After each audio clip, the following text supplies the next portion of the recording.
second. Okay, so I will share my screen.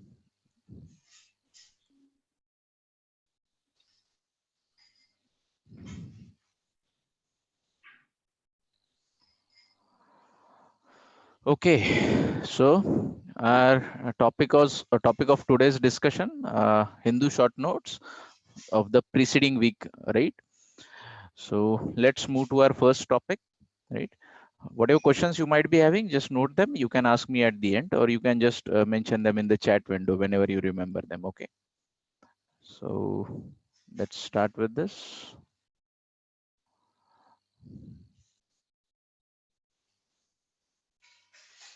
Yeah. So first point of discussion is the floor test, the order given by Supreme Court with respect to the floor test, uh, okay, being a discretionary power of the governor.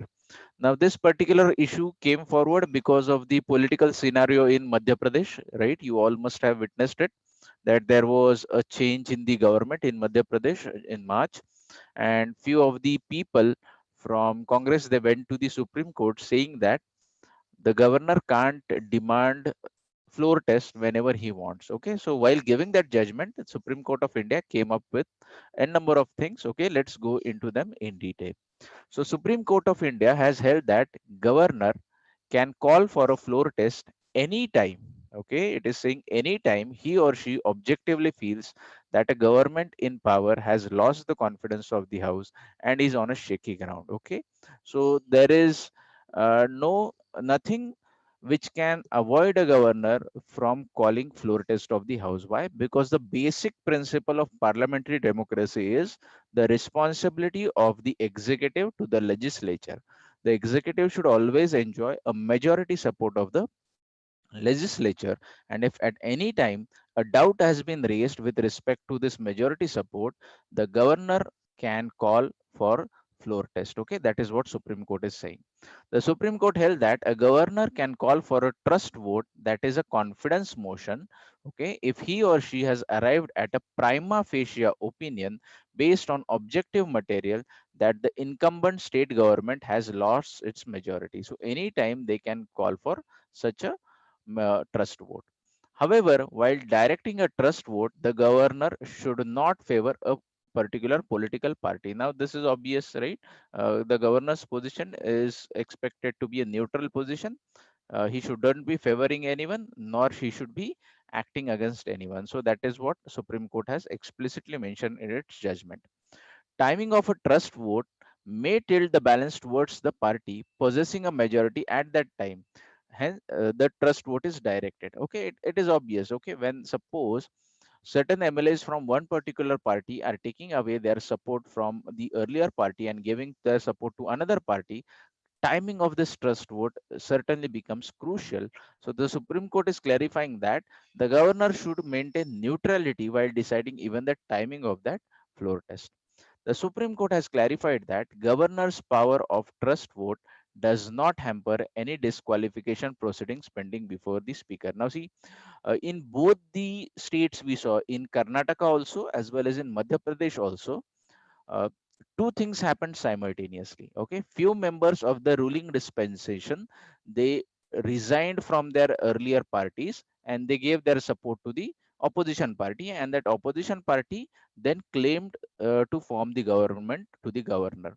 Now when these members earlier resigned, their resignations were pending before the speaker of that legislative assembly. This happened in Karnataka also, this happened in Madhya Pradesh also. So in this verdict, the Supreme Court has very explicitly mentioned that the governor can go ahead with the trust vote. He need not vote for the disqualification proceedings which may be pending before the speaker. Okay, so just because certain members have resigned, just because their resignations are still pending before the speaker, or just because someone has raised the issue of disqualification in front of the speaker and the speaker has not yet decided upon the disqualification of the members, that will not hamper the process of trust vote. Parallelly, the governor of state can proceed ahead with the process of trust vote. That is what Supreme Court has clarified. The governor need not wait for speaker's decision on the resignation of rebel MLAs, okay, members of the legislative assemblies before calling for trust vote. So he can parallelly go ahead with his own decision. That is what the Supreme Court has clarified. Okay. Now let's see these basic terms. You already know a part of your static syllabus, but let's go through it. Trust vote. What is it? A confidence motion or a vote of confidence or a trust vote is sought by the government, okay, in power on the floor of the house. See, two terms generally you will be seen using. One is no confidence motion and another is confidence motion. Now the alternative to confidence motion is also a trust vote. Now, who brings in no confidence motion? Generally, no confidence motion is brought in by the members of the opposition party, okay, when they have a belief that the government has lost the majority support in the house. And confidence motion or trust vote, okay, the governor may ask the government to bring in this confidence motion. Why? To ensure that the government is still enjoying their majority support in the house. Okay. So basically, confidence motion will be brought from the government side, whereas no confidence motion would be more probably brought out from the member of the opposition. Okay. So confidence motion or vote of confidence or trust vote is sought by government in the power on the floor of the house. It enables the elected representatives to determine if the council of ministers commanded the confidence of the house or not. The idea underlying the trust vote is to uphold the political accountability of the elected government to the state legislature. Whereas a no confidence motion or vote of no confidence or no trust vote can be sought by a house member to express that they no longer have confidence in the house. Okay. Now over here, remember that what will happen if a confidence motion or a trust vote is passed? If a confidence motion or a trust vote is passed, the government will continue to remain in the power. Okay. But if a confidence motion or trust vote is defeated, then the government will be required to resign. And exactly opposite will happen in case of no confidence motion. If a no confidence motion is passed, the government will be required to resign, right? Because no confidence has been passed. And if the no confidence motion is defeated, the government will continue in the power. Okay. So understand this difference.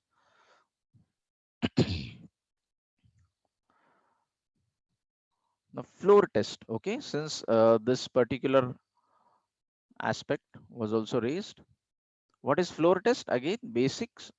It is a term used for the test of majority, right? Now see, the best possible area to test the majority of the government, whether the government is enjoying the majority or not, is on the floor of the house. This has been explicitly mentioned by Supreme Court in its earlier judgments. Okay, the Raj Bhavan cannot be considered as a place to ensure the majority of the government, but it is the floor of the house. So if any doubts against the chief ministers of a state is is there, he or she can be asked to prove the majority in the house. When we are saying in the house, that means the lower house. Always remember, it is the legislative assembly. Okay, we are talking about only the legislative assembly. Legislative council has no role with respect to confidence motion or no confidence motion. Okay, similarly at the central level, your Rajya Sabha has got no role in this confidence motion or no confidence motion. It is only the Lok Sabha. In case of a coalition government, the CM may ask to move a vote of confidence and win a majority. Okay, so this is what the governor may ask the CM to do. In the absence of a clear majority, when there is more than one individual staking claim to form the government, the governor may call for a special session to see who has the majority to form the government. So in all of these scenarios, okay, a floor test can be asked by the governor, right? So it could be a CM uh, where a scenario emerges that he has lost his majority. It could be a coalition government where again a scenario emerges that the CM has lost his majority and there is no absolute majority and someone is taking claim to form the government. Then the governor may ask him to prove his majority and let him form the government. Some legislatures may be absent or choose not to vote. Will this happen during floor test? Yes, it happens many times. Practically, it happens. Okay. So in this case, the numbers are considered based only on those MLAs who are present for voting, right? So the members who are absent from voting, right? they will not be considered while calculating whether that motion has been passed or not. Okay, that will not be considered. So only those members who are present and voting, their votes will be considered to declare whether this confidence motion or no confidence motion or trust vote or no trust vote has been passed or failed. Okay, so this was your basics with respect to that particular incident. Now another topic, okay, with respect to Supreme Court order only, but this was with respect to the testing of COVID-19. Now let's see what Supreme Court is saying. The Supreme Court, as you know, earlier had given an order for free testing of COVID-19. Now, what the Supreme Court did is the Supreme Court modified its 8th 2020 order to clarify on free testing. So they came up with a clarity because that created a lot of confusion. Now, what it said in the present order is that private labs would continue to charge the Indian Council of Medical Research (ICMR) rate of up to 4,500 for the tests from people who can afford to pay. Okay, so 4,000 up to 4,500 rupees per person can be charged by private labs. This is what the Supreme Court is saying. That is the basic rate that they have decided. Free testing for COVID-19 shall continue to be made available to poor eligible under the Ayushman Bharat Pradhan Mantri Jan Arogya Yojana. Okay. Now, important yojana, you should be going to the static of this. Okay.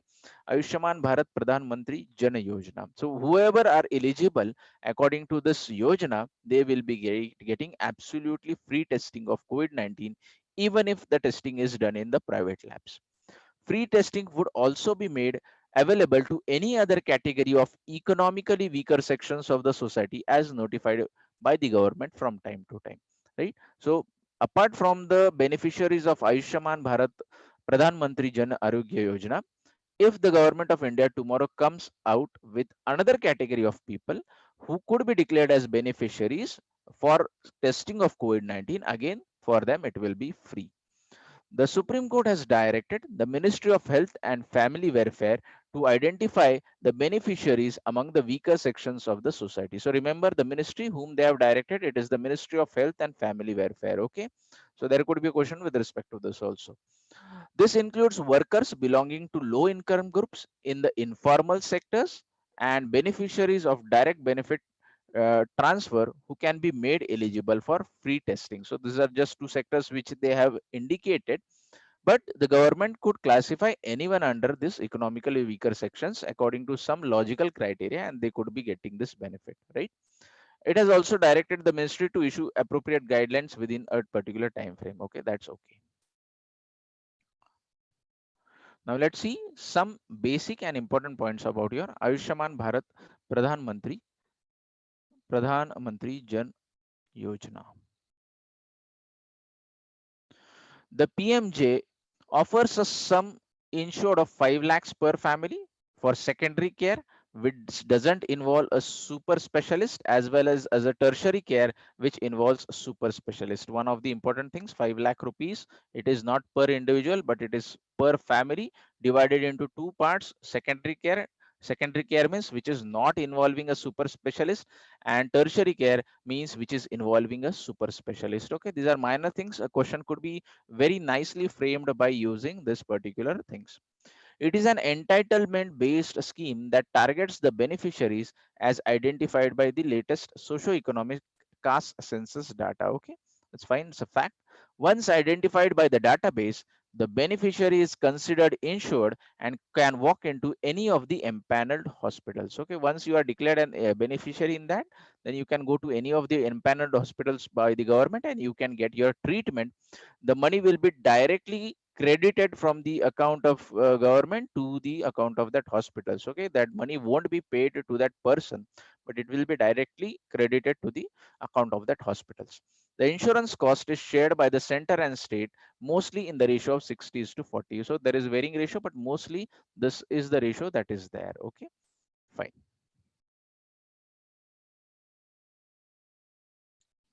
Now the next point of discussion for today,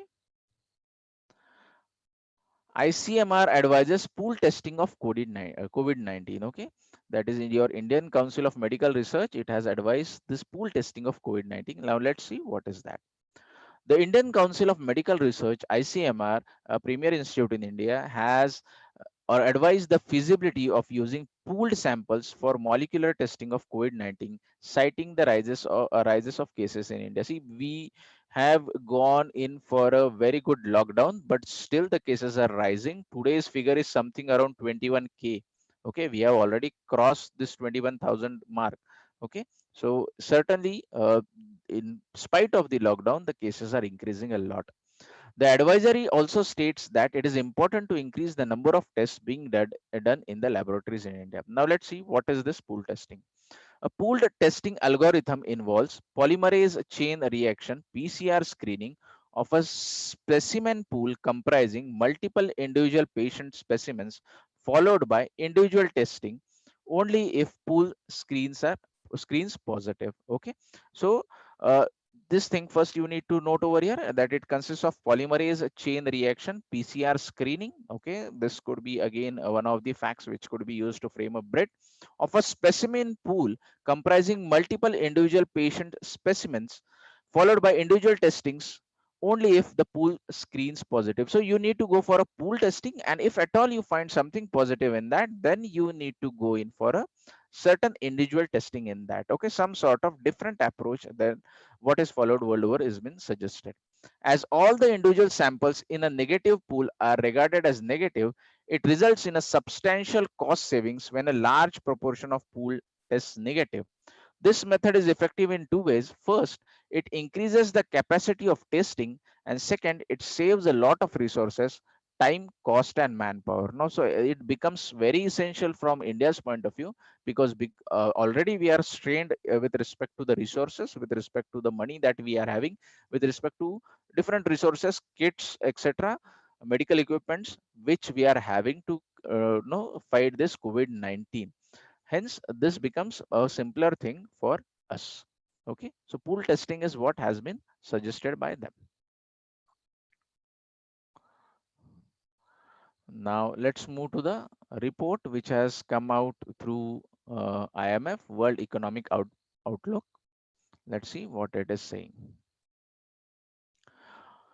The International Monetary Fund, that is IMF, has released its World Economic Outlook report. Okay, so first remember that who has given out this report. A simple bit could be asked on this. So it's IMF's report. The COVID-19 pandemic is having a severe effect on the world economy. Now we are already knowing it. As the countries implement necessary quarantines and social distancing practices to contain COVID-19, the world has been put in a great lockdown. Now, see, earlier, see, this is a very unprecedented scenario. Earlier, whenever there used to be a issue, many times different sections of the world or areas of the world were locked down. Okay, particular area of the world was just locked down, and other part of the world continued to operate. But in this unprecedented situation, almost the entire world is locked down. No economic activity happening everywhere. So no one is able to help anyone else. Okay, so suppose earlier something like Ebola outbreak took place. So generally it was concentrated in say Africa. So entire Europe was operating, North America was operating, South America was operating, Asia was operating, Australia was operating. So since economies over here were operating in a good way, they were also in a position to help the people in Africa. But right now the entire world is affected. Everyone is worried about their own country. All the economic activity has stopped. So it's very difficult to come out of this crisis. It is expected to cause a minus 3% change, okay, in the global output in 2020, which is much worse than the 2008-9 financial crisis. Now, see, UPSC won't be asking this numbers, sure, but you should be aware of this trend that the prediction suggests that whatever economic crisis we are going to face in 2020, it will be much worse than the 2008-9 crisis. Let's talk about India. India's growth is expected to dip to around 1.9% in 2020 and rebound to 7.4% in 2021. Now, again, this is just a projection. This is just an estimate.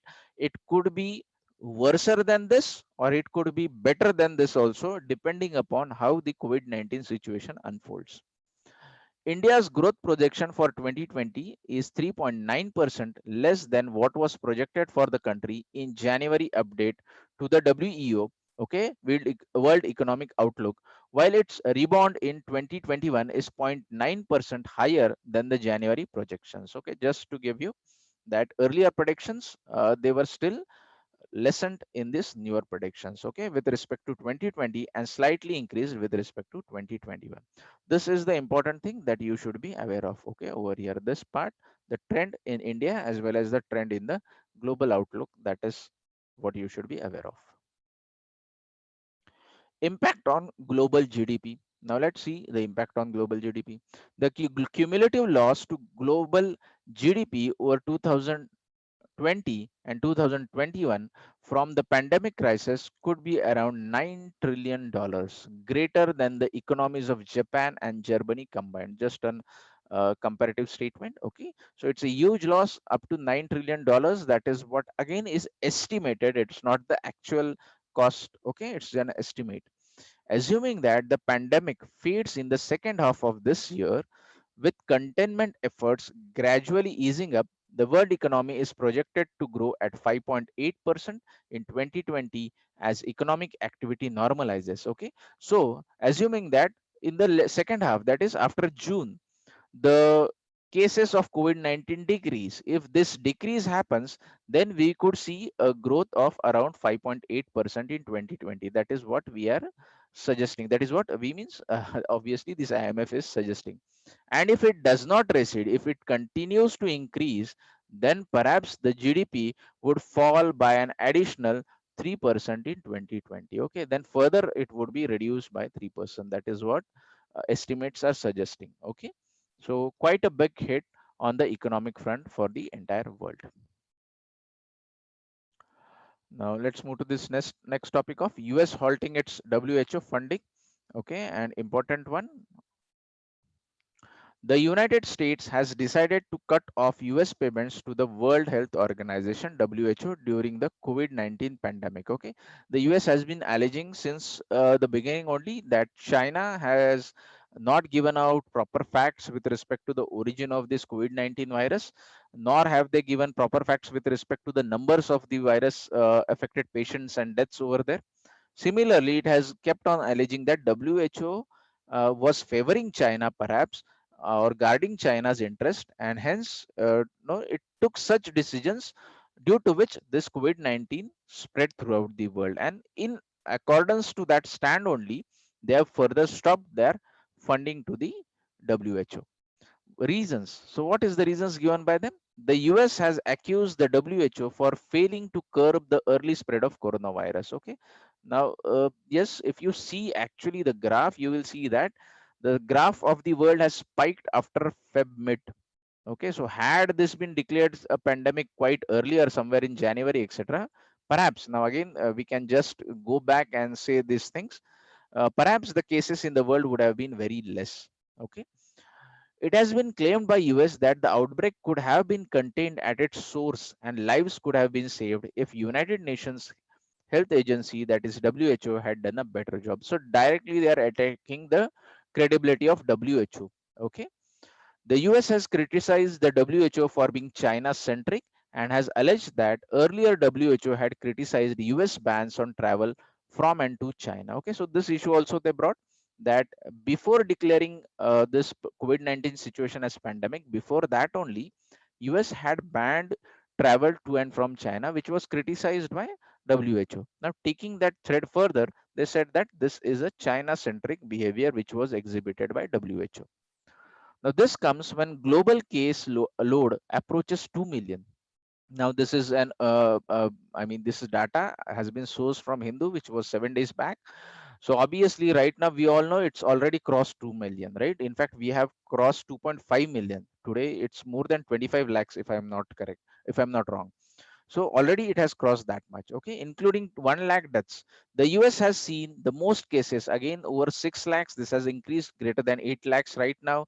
Deaths over 26,000. This has increased. It's almost around 47,000 now, despite being the highest contributor, almost 15% to the WHO. So this is what is paining USA. Okay, they say that we are funding you so much, we are giving you so much of money, and we are hit by this crisis to such a larger extent, which could have been avoided had you acted responsibly and earlier.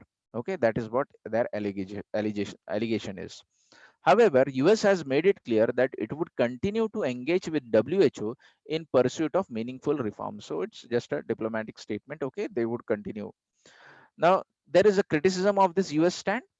The UN Secretary General Antonio Guterres has held that WHO is absolutely critical in global fight to combat COVID-19, and this is not the time to end support and reduce resources for the operations. Okay, so WHO has been supported by the UN. Obviously, it's an organ of UN, so you can expect that support from UN, right? Now, what's India's stand? Now, India has been very diplomatic in this. We know that China has certainly, had some things which they have hidden, or WHO has not acted promptly, and certainly the situation has spiraled out. But still, we are being still diplomatic. We are not taking any sides as of now. What we have said is India has reacted cautiously to this announcement, avoiding any official response and maintaining that the country's focus now is containment and management of the outbreak. So right now we are just focused on managing the outbreak in our country, right? And helping others if possible through the means of exporting medicines that we have, right? We are doing that a good job. So that is the official stand. That is the stand that we have taken right now. Okay. Now let's talk about this basics of sources of your WHO fund. How does the WHO receives funding? It is funded by countries. Okay, so India, Pakistan, Nepal, USA, China, Germany, etc., etc. Any country. Then philanthropic organizations. So something like Bill and Melinda Gates Foundation, something like Warren Buffett Foundation, etc. Such organizations could donate, and other UN organizations. So there are many other UN organizations. There is World Bank, there is IMF, many other organizations are there. If they are having certain sources of fund, again they can also donate. Voluntary donations from member state contribute to around 35.41% assessed contributions. Okay, 35.41%. Then assessed contributions are 15.66%. Philanthropic organizations account for 9.33%. UN organizations contribute about 8.1%, and the rest comes from myriad sources, means many other sources. Okay, so just to give you statistics, certainly UPSC won't ask these numbers. Okay, the US contributes, but this is what you should be knowing. It contributes almost 15% of WHO's funding and almost 31% of the member states' donations, largest in both the chunks. So, US is the largest donor country to WHO. In fact, the world over, you will find that US is the major donor to all the international organizations. Okay, there might be few minor exceptions, almost none are there, but US only you will find that it is donating everywhere, right? India contributes to around 1% of the member states' donations to the uh, WHO. Okay, that figure we should be aware of. Countries decide how much they pay and may choose not to pay. So it's voluntary, right? We have said it's voluntary donations from the member states. Okay, it's not compulsion. So we may decide that we are going to donate say 500 crores, but if we are not in a position, we may not donate also, right? Fine. Now let's talk about WHO's involvement in India. India became a party of WHO Constitution on 12th of January 1948. Okay, so just after independence, we became a party of the WHO. And the first session of WHO Regional Committee for Southeast Asia was held in India in October 1948. So the same year, right after our independence, their first session took place in India. The WHO India Country Cooperation Strategy, okay, Country Cooperation Strategy 2019 to 2023 has been developed jointly by Ministry of Health and Family Welfare and WHO. Okay, so you need to know this. This is an important fact. Okay, there could be a bit because it is an ongoing program right now. Country Cooperation Strategy 2019 to 2023. Okay, Ministry of Health and Family Welfare in association with WHO is involved in this particular strategy. Okay, now what is this CCS strategy? The CCS strategy priorities are to accelerate progress on universal health coverage, promote health and wellness by addressing determinants of health, better protect the population against health emergencies, and enhance India's global leadership in health. Okay, so obviously it's a health related body. So everything you will see, it's related with health, better protection of population's health, enhancing India's global health parameters, etc. On the ground, WHO has been a key partner in immunization program, that is your mission Indradhanush, right? We all know this is a immunization, that is vaccination program. Then tackling tuberculosis, TB, and neglected diseases such as leprosy and Kala Azar, and nutrition programs across the states. Okay, so WHO has been a key partner with respect to these in India. Okay, fine. Now, something interesting, social recession due to COVID-19. Okay, something interesting. Now, what is social recession? Now, this is new concept which is emerging.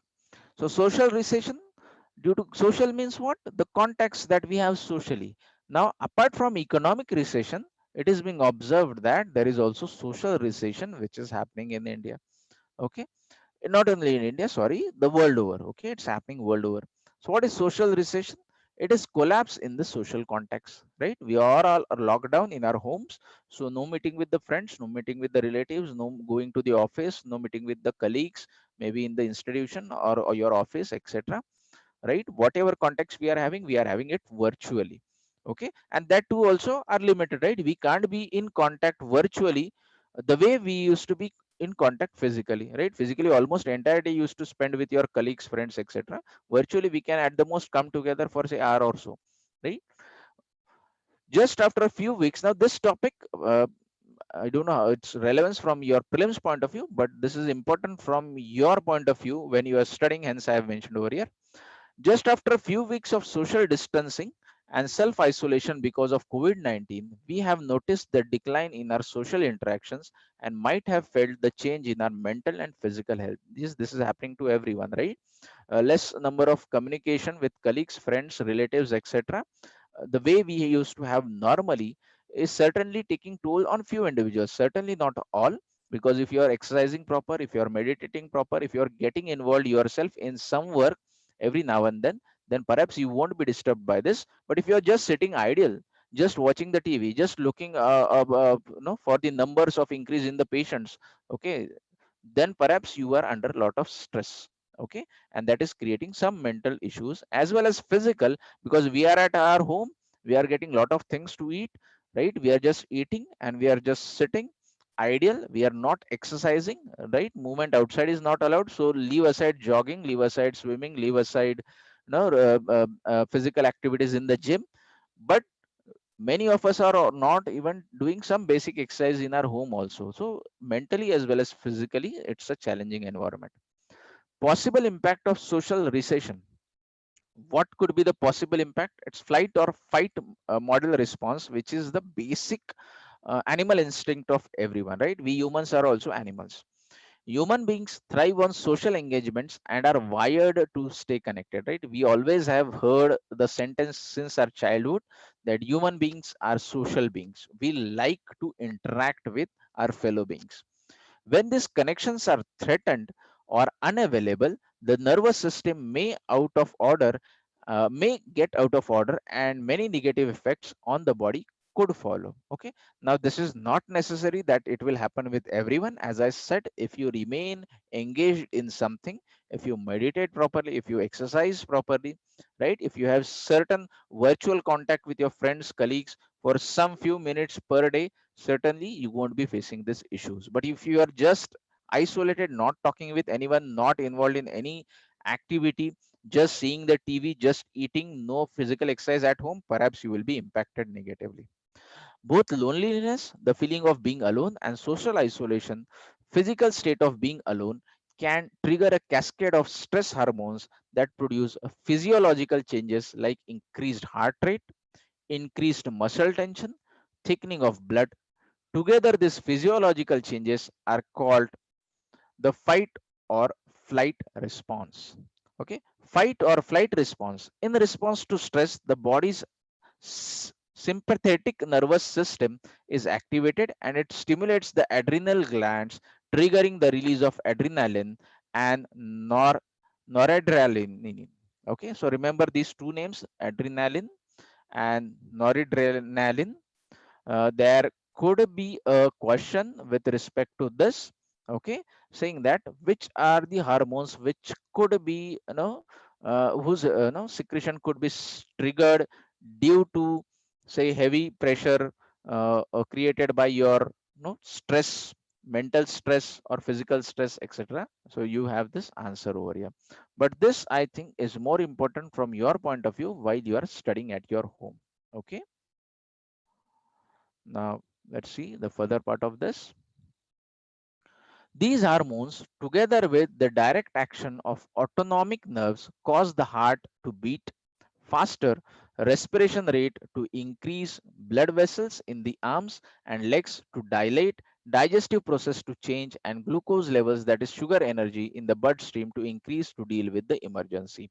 Okay, so just due to release of these hormones, you will be exposed to these different types of risks. Okay, see, adrenaline, yes, obviously, if you exercise, the no the power if you feel when you exercise, that is basically due to the rush of the adrenaline no hormone. Now if you are using that to exercise, then certainly it is utilized in a good way, but if you are not utilizing it in a good way, then perhaps it could lead to such ailments. Okay, fight or flight response has evolved as a survival mechanism, enabling us to cope with physical and psychological threats. So, this is the basic animal instinct that each and every animal species shows, humans included in that. A recent meta analysis published in Neuroscience and Behavioral Reviews revealed that people who are more socially isolated have higher levels of C reactive protein, CRP, and fibrinogen. Okay, now what is this? Let's see that CRP, that is C reactive protein, is a protein made by liver. So again, an important fact to be remembered, CRP is a protein made by liver. CRP levels in the blood increase when there is a condition causing inflammation somewhere in the body. You are having certain issues somewhere in the body. Okay, something is picking up somewhere in the body. At that time, this particular release of CRP could increase. Fibrinogen is a soluble protein that helps blood to clot. Okay, so CRP protein released through liver. Okay, if its levels increases, then what could happen? It could cause or its levels in the blood increase when there is inflammation, and fibrinogen is a soluble protein which helps in clotting of the blood. So very important. You know what is meant by clotting? That dries up, and due to the drying of the blood, the oozing out of blood from your body stops. So in a way it is protecting you. So this is that substance which is helping that clotting. Both of these are associated with chronic inflammation and poor physical and mental health. So again, a question could be framed, which of the following are associated with poor or physical and mental health, and options could be given, and these two could be included in that. Okay, fine. Now, next topic with respect to the finance, liquidity boost to NBFCs by RBI. NBFCs means your non-banking financial corporations. Okay, so these are institutions which are involved in lending money, right, in the markets, but they don't take time and demand deposits, right? Time and demand deposits are taken only and only by bank.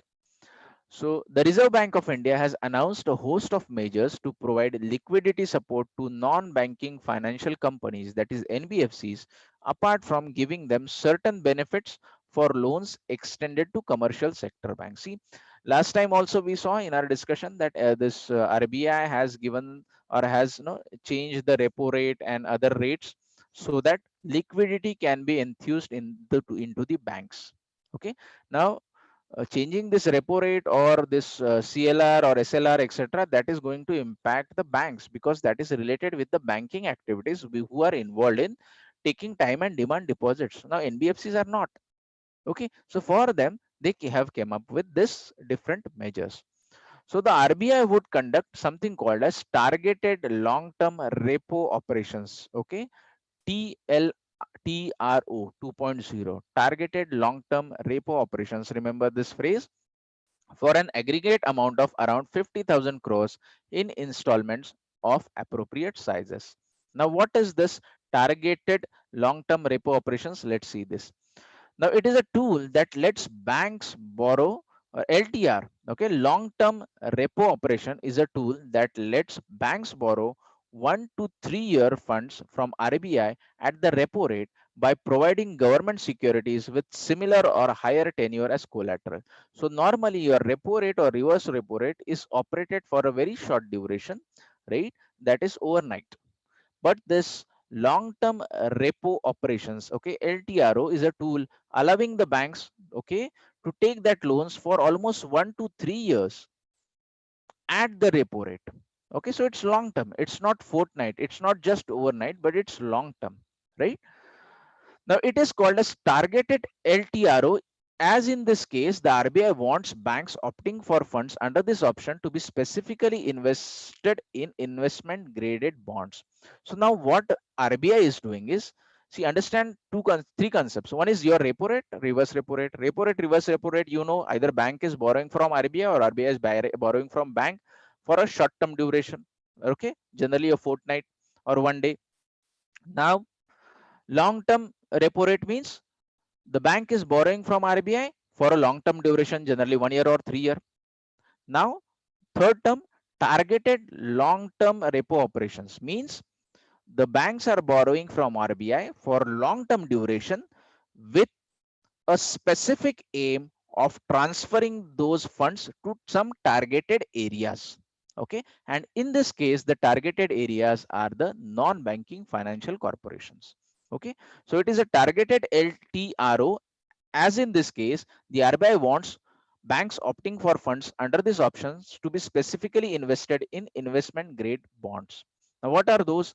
The banks have to invest the funds availed under the TLTRO, that is targeted long-term repo operations, in investment grade bonds, commercial papers, and non-convertible debentures of NBFCs. So whatever amount the banks are going to take from RBI under this particular scheme, they are required to use it to invest in this NBFCs. Hence, targeted LTRO. Are you getting it? RBI has stipulated that small and mid-sized NBFCs and microfinance institutions should receive at least 50% of the funds. Okay, so 50% of the funds. So that is what they are doing, because see, where will NBFCs raise money from? They don't take any time or demand deposits, and in this particular crisis situations, they are more vulnerable, because the way banks have given moratorium of 3 months not to pay EMIs to their customers. Similarly, NBFCs are required to give that moratorium, but banks are getting time and demand deposits, so they still have liquidity. Okay, more liquidity as compared with NBFCs don't have. The investment made by banks under this facility would be classified as held to maturity HTM, even in excess of 25% of the total investment permitted to be included in the HTM portfolio. So whatever normally HTM portfolio is there, even if it is exceeded, okay, which is normally 25%, then also it will be classified under held to maturity only. Why? Because RBI wants to protect the NBFCs who are playing a major role in credit creation in the India's economy. Okay, now let's see what is this further. Held to maturity securities are securities that companies purchase and intend to hold until they mature. Okay, so basically, if you take that security, say for 3 years, then you will be holding it for 3 years. You can't go for demanding maturity before that period of maturity of 3 years. This will help in easing the liquidity problem faced by NBFCs and MFIs. Okay, so to some extent, so this is what RBI is trying to do. Whatever your non-banking financial corporations are there and micro financial institutions are there, right? Both of these institutions, RBI is trying to support through this scheme. NBFCs are facing liquidity pressure since banks have not extended any repayment moratorium to these entities, even if NBFCs have to provide the same for their borrowers. Okay, so no, sometimes the NBFCs also work like, see, there is a bank, and then there is an NBFC over here, and then there is a customer over here. So NBFC is taking loan from your bank, and further the NBFC is giving loan to the customer. So suppose whatever interest they are giving to the bank, suppose they are giving a rate interest of 8%, they will be giving the loan to the customers, say maybe at 9%. So there is such model also. Now over here, the customers have been given moratorium by NBFC. That is, the customers need not pay the EMI for 3 months, but NBFCs are required to pay the EMI to the banks. Banks have not extended the moratorium to NBFCs, but if a customer is directly taking a loan from the bank, perhaps they have extended the moratorium to the customer. So again, to enthuse liquidity in NBFCs, this is what is being done. Refinance facility. The RBI has also decided to provide a special refinance facility of 50,000 crore to National Bank for Agriculture and Rural Development, that is NABARD, Small Industries Development Bank of India, that is SIDBI, and National Housing Bank, NHB, to enable them to meet sectorial needs. Okay, so this is an additional special finance facility given to these three entities, right? NABARD dealing with your agriculture and other agriculture related activities, SIDBI dealing with your micro, small, medium enterprises, and National Housing Bank, okay, with respect to your real estate sector. This is the bifurcation that has been given, but need not remember the numbers. I have just given it them for your information. 25,000 crores to the NABARD, 15,000 to SIDBI, and 10,000 for the NHB, that is your National Housing Bank. Fine. Extension of loans to the real estate sector. The RBI has allowed extension of loans by NBFCs to delayed commercial real estate projects by a year without restructuring it. Okay, so the real estate sector is already under a lot of stress. Government had already pumped in something around 25,000 crores last year to promote it, and now this COVID-19 situation has come, so it's really devastating for the real estate sector. And mind well, henceforward it will be very difficult for the real estate sector to recover. Hence government is trying to reach out to them. Okay, and see, you are quite aware that real estate sector has got a lot of many forward and backward linkages, right? So many industries are dependent on it. So if you boost real estate sector, ultimately you are boosting a number of other industries also. So government is trying to do it. Special drawing rights, IMF, okay, your International Monetary Fund.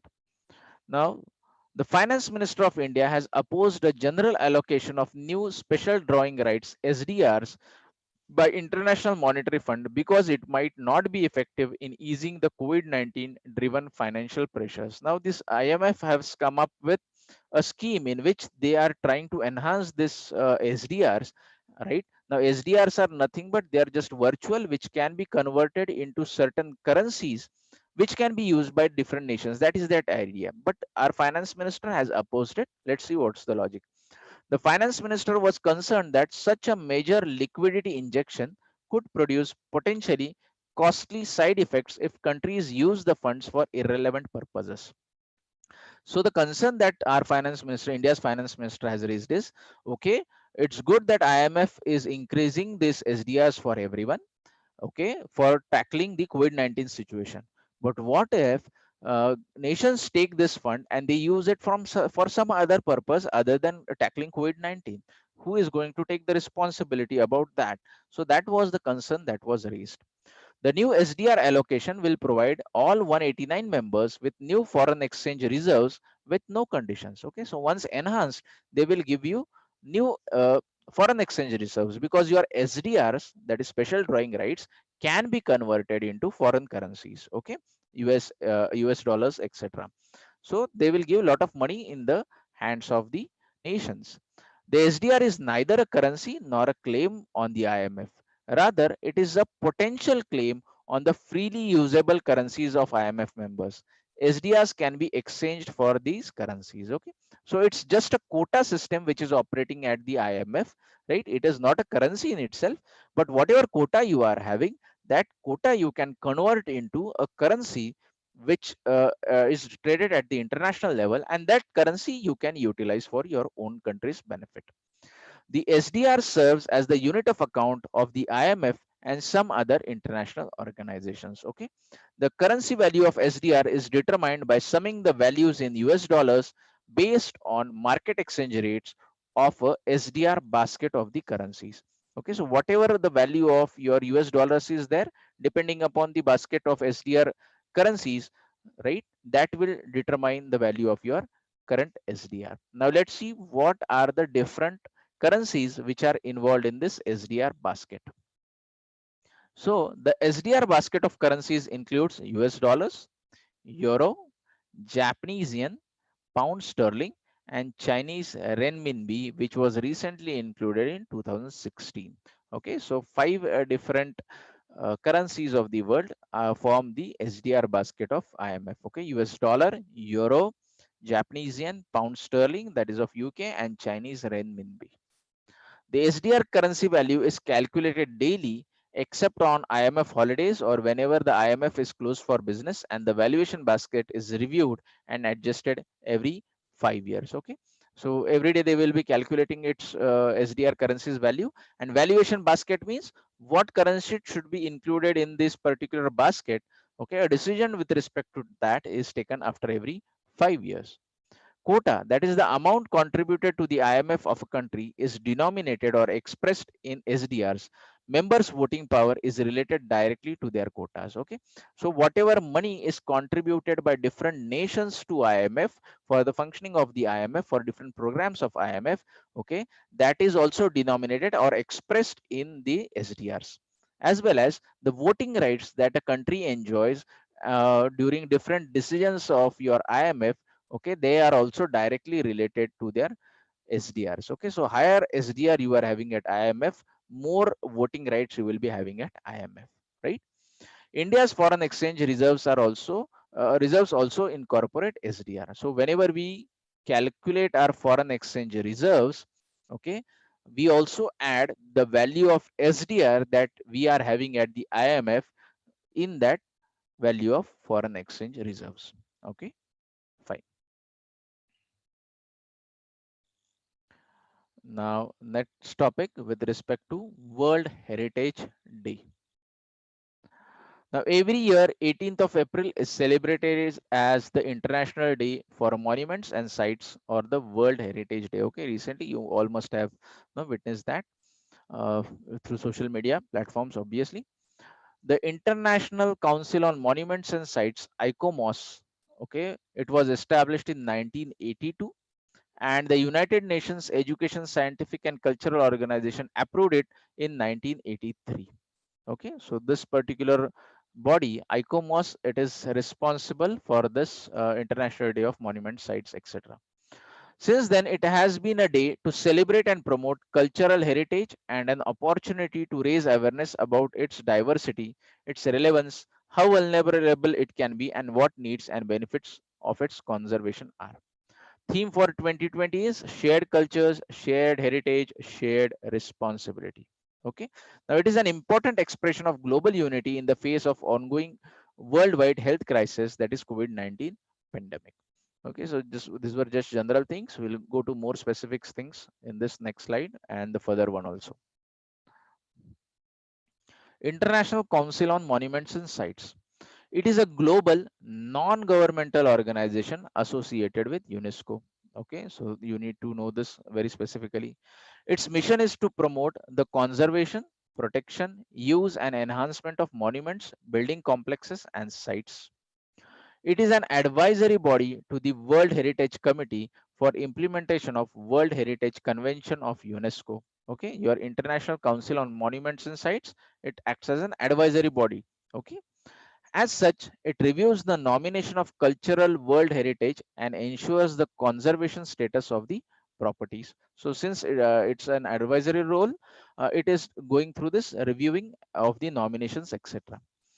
This point to be remembered very well. India has got 38 world heritage sites that include 30 cultural properties, 7 natural properties, and 1 mixed site. Okay, fine.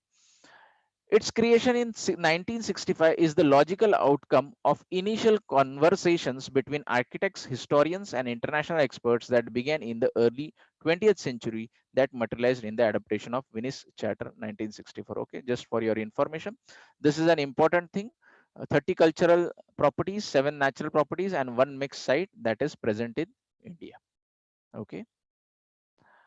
Now, draft national list of intangible cultural heritage. Now, this is something which is new, which India has brought in.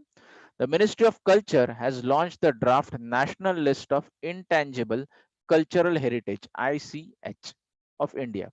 The national ICH, that is Intangible Cultural Heritage List, is an attempt to recognize the diversity of Indian culture embedded in its intangible heritage. Okay, intangible means something which is beyond our creation. Okay, it aims to raise awareness about the various intangible cultural heritage elements from different states of India at national and international level. This initiative is also a part of Vision 2 2024 of Ministry of Culture. Okay, this is a bit which you should be aware of. There could be a question framed on this.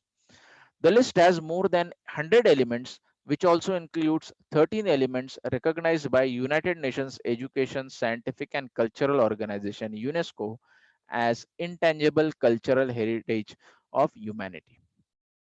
So this list, which has been created by the Ministry of Culture, the draft national list of intangible cultural heritage, okay, it has got almost more than 100 elements. But the important point to be remembered is it has got 13 elements recognized by your UNESCO. Okay. Following UNESCO's 2003 Convention for Safeguarding of Intangible Cultural Heritage, this list has been classified into 5 broad domains. Okay, 5 broad domains in which intangible cultural heritage is manifested. Now, what are these 5 broad domains? Okay, let's see them.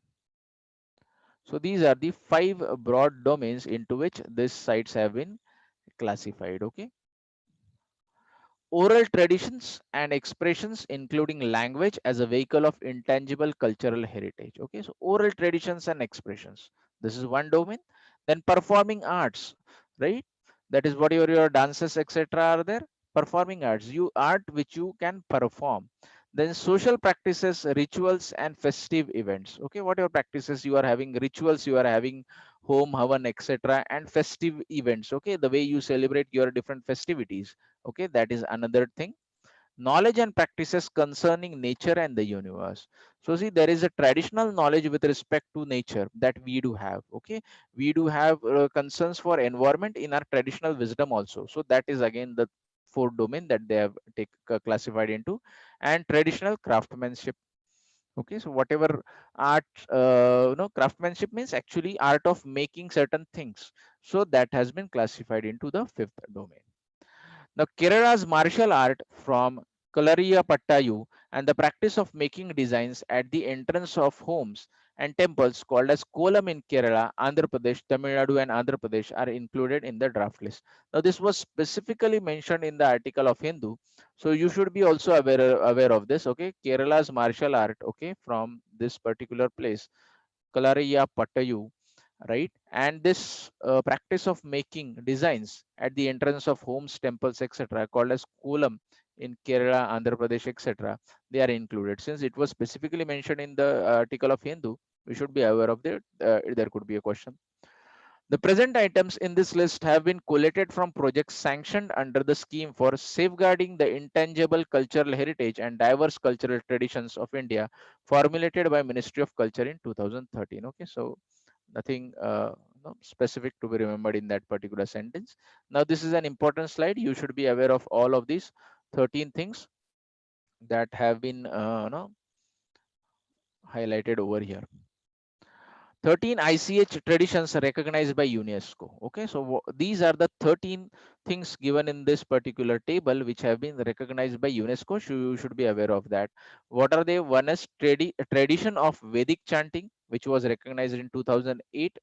Then Ram Leela, the traditional performance of Ramayana, again recognized in 2008. Kutiyatam, Sanskrit theatre, 2008. Raman, Religious Festival and Ritual Theatre of Garhwal Himalayas, 2009. Mudiyattu, Ritual Theatre and Dance Drama of Kerala, 2010. Kalbelia, Folk Songs and Dance of Rajasthan, 2010. Chahu Dance, 2010. Buddhist chanting of Ladakh, recitation of sacred Buddhist texts in Trans-Himalayan Ladakh region, Jammu and Kashmir, 2012. Sankirtana, ritual singing, drumming and dancing of Manipur. Traditional brass and copper craft of utensil making among the Dhanteras of Jandiala Guru, Punjab. Yoga, 2016. Nowruz, 2016. Kumbh Mela, 2017. Now see, they could ask you, know the particular event or that artifact and the place where it is there in India also. There could be a match the following, there could be a simple MCQ which could be phrased. Certainly don't expect UPSC asking these years, need not remember these years, just remember these last three because they are the latest. Okay. Scheme for safeguarding the intangible heritage and diverse cultural traditions of India. The scheme was set up under the Ministry of Culture during 2013-14. The objective of the scheme is to support and strengthen the efforts of various stakeholders vis-a-vis wider recognition and acceptance, dissemination, preservance, and promotion of rich, diverse, and vast ICH of India, including recognition of the same by UNESCO. Okay, simple. So obviously, Ministry of Culture will be responsible to take care of all these initiatives. Okay, this is an important box which you all need to remember. Now, new FDI rules. Okay, new FDI rules. The government of India has made its approval for foreign direct investment by the neighboring countries mandatory. So whatever neighboring countries are there, okay, for them, government of India has recently modified this. Now, this has been prompted because it was observed that China has started to invest in Indian companies after this COVID-19 situation.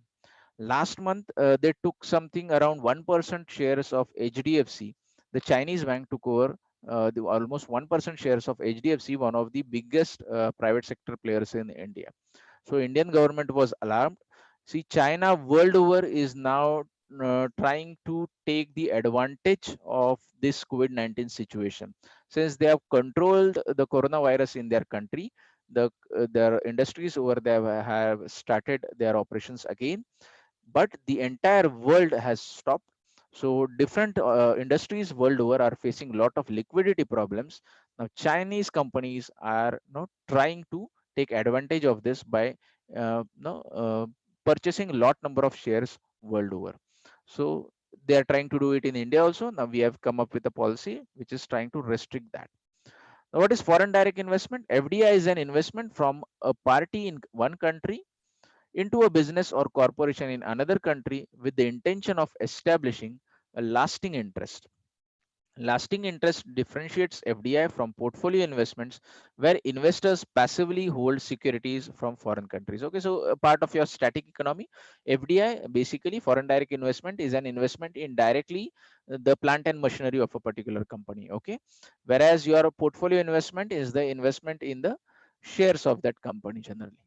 The revised FDI policy aims to curb opportunistic takeovers, acquisitions of Indian companies due to the current COVID-19 pandemic. Okay, that is what we had observed with respect to China, and hence to tackle that, this has been taken. But certainly we can't just stop China. So what we did is we stopped all the neighboring countries. Okay. So in fact, whenever we stop all the neighboring countries, none other country was interested. It is directly going to impact China only because Nepal, how strong it is Nepal to invest in India, or how strong is no, your Myanmar to invest in India, or no, Bangladesh, Pakistan were already under this control, but others were not. FDI in India. FDI is allowed under two modes, either through automatic route, for which companies don't need government approval, or through government route, for which companies need a go ahead from the center. So we have taken this with respect to neighboring countries from automatic route to the government route. So prior approval of the government will now be required. Okay. So according to new FDI policy, let's see what is happening. According to new FDI policy, an entity of a country which shares a land border with India, or where the beneficial owner of an investment into India is situated or is a citizen of any such country, can invest only under the government route. Okay, so the atomic route has been taken away. In an atomic route, they used to directly invest in India and then they used to inform the government. Now they will be required to inform the government before investing. So what is happening? Government will be scrutinizing their investment thing. So if the government feels that that investment is not proper from India's point of view, perhaps government might refuse that investment. A transfer of ownership in an FDI deal that benefits any country that shares a border with India will also need a government approval. Okay. India shares borders with Pakistan, Afghanistan, China, Nepal, Bhutan, Bangladesh, and Myanmar. Now, investors from countries not covered by the new policy only have to inform the RBI. Okay. So this new policy is related to only these 8 countries. So if an investor from these 8 countries has to invest in India, they will be first required to go to government of India, and if government of India approves their investment, then only they will be in a position to invest in India, right? But for other investors, right, that is investors from other countries apart from this, say suppose he is from UK or USA, etc., then our earlier policy will continue, that is they will be directly investing and then informing the government. Now, what is the impact? The earlier FDI policy was limited to allowing only Bangladesh and Pakistan via government route in all sectors. Okay, so as I said, even for the neighboring countries earlier, we had this policy for Bangladesh and Pakistan for obvious reasons. We all know that via the government route in all these sectors. The revised rule has now brought companies from China under the government route filter. So basically, all of these 8 countries are brought, but obviously, as I said earlier, Nepal, Bhutan, Myanmar, Afghanistan, certainly not in a position to invest in India. So basically, the move was aiming at tackling the companies from China only. China's footprint in Indian business space has been expanding rapidly, especially since 2014. Okay, just an observation. Now, Kisan Rath app. Kisan Rath app. The Ministry of Agriculture and Farmers Welfare has launched the Kisan Rath mobile application, okay, or app to facilitate what it is its aim, transportation of food grains and perishables under the lockdown. So this has been launched recently specifically to deal with the lockdown situation. See, in the lockdown situation, what is happening?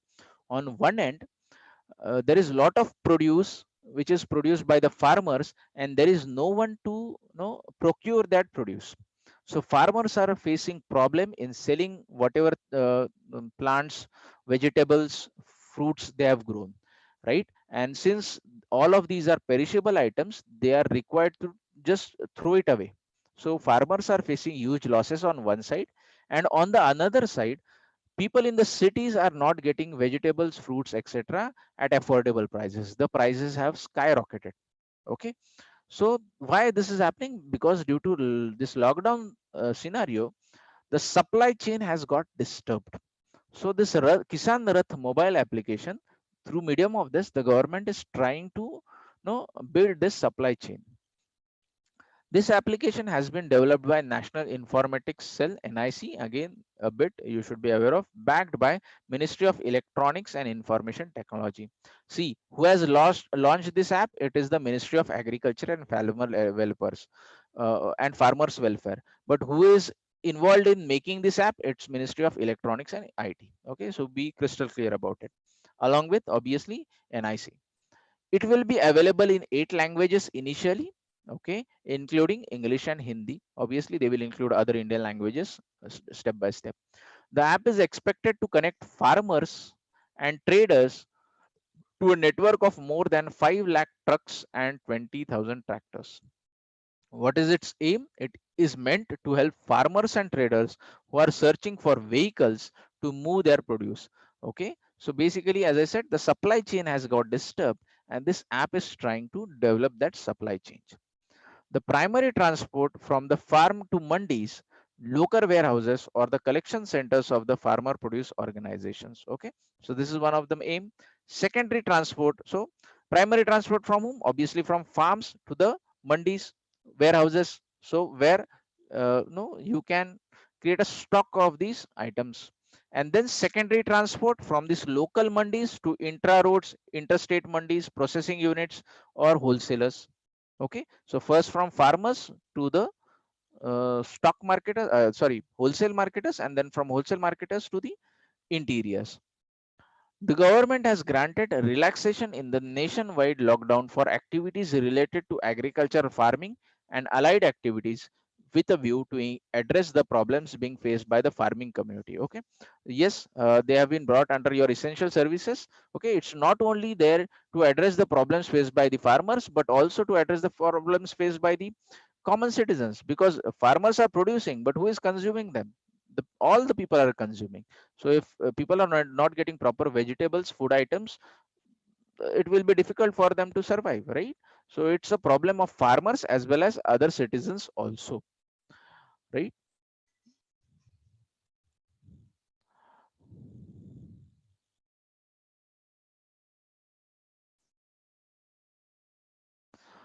The app will be a stepping stone towards provision of timely transportation service at a competitive rates for farmers and traders, besides achieving a reduction on food wastage. This will help in ensuring better prices of the produce to the farmers. Okay, so basically link between the farmers and the traders, and from the traders to the end consumer. Okay, this is what they are trying to do through this app. So that is it. This was all about today's discussion. Okay, I hope you got all the things. I think few questions are there. Are there a few questions? No.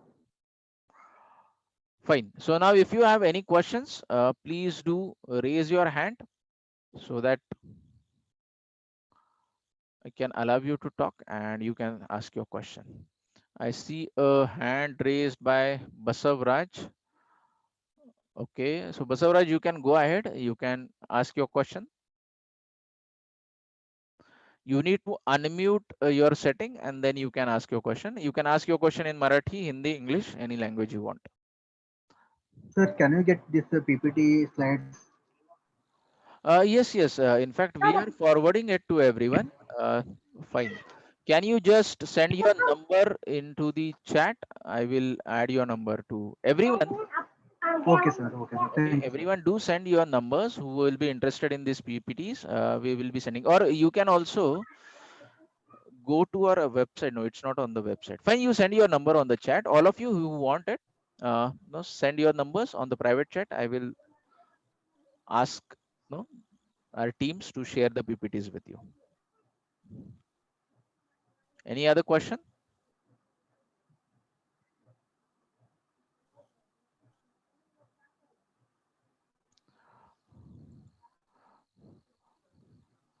So, Raj sir, are you there? Yes, sir. Raj sir, could you share the link of the WhatsApp group that we have created so that Basavraj and others who are not there in our regular groups of prelims and general class can join that group where we can share this PDF? Yes, yes, yes. Please share it to everyone. So, Basavraj, you can also use that link and join the WhatsApp group. So you will get all the material over there. Yes, sir. I am there in the group, sir. I am Okay, there in so the group, sir. I will be forwarding it to that. I think we are not Yes, forwarding over yes. there. I will forward it. Okay. Yep. Okay, sir. Thank you, sir. It is most usable work. Oh, all for you. Okay. Yeah, I got your number also, Basavaraj. So fine. Okay, so this There is is for. another question. Just Yes, sir. Yes, sir. Please. no, it's not there. Okay. Anyone having any question? Bhagyashri, I see one question. So bank need to have a collateral to take loans. Can you please ask this question more elaborately because I'm not getting it. If you are there.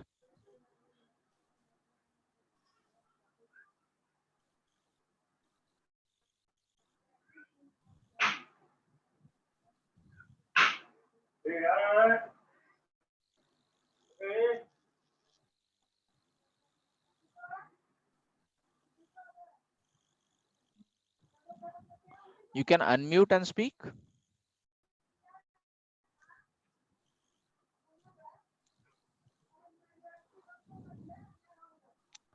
Bhagish, you can talk now.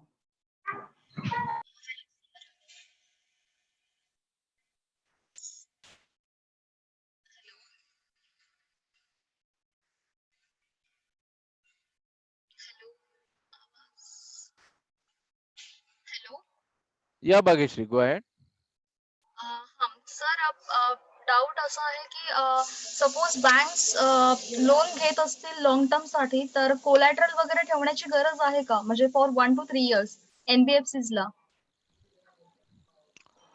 NBFCs बँकांकडून loan घेताना collateral ठेवण्याची आवश्यकता आहे का, असा तुमचा प्रश्न आहे, हा हा राईट राईट. राईट? हा. Yes, generally banks will ask for collaterals from them. Okay Okay, okay depending upon the present scenario, banks will certainly go for collaterals. Okay. Okay sir. Yes, yes. Thank you sir. Yeah.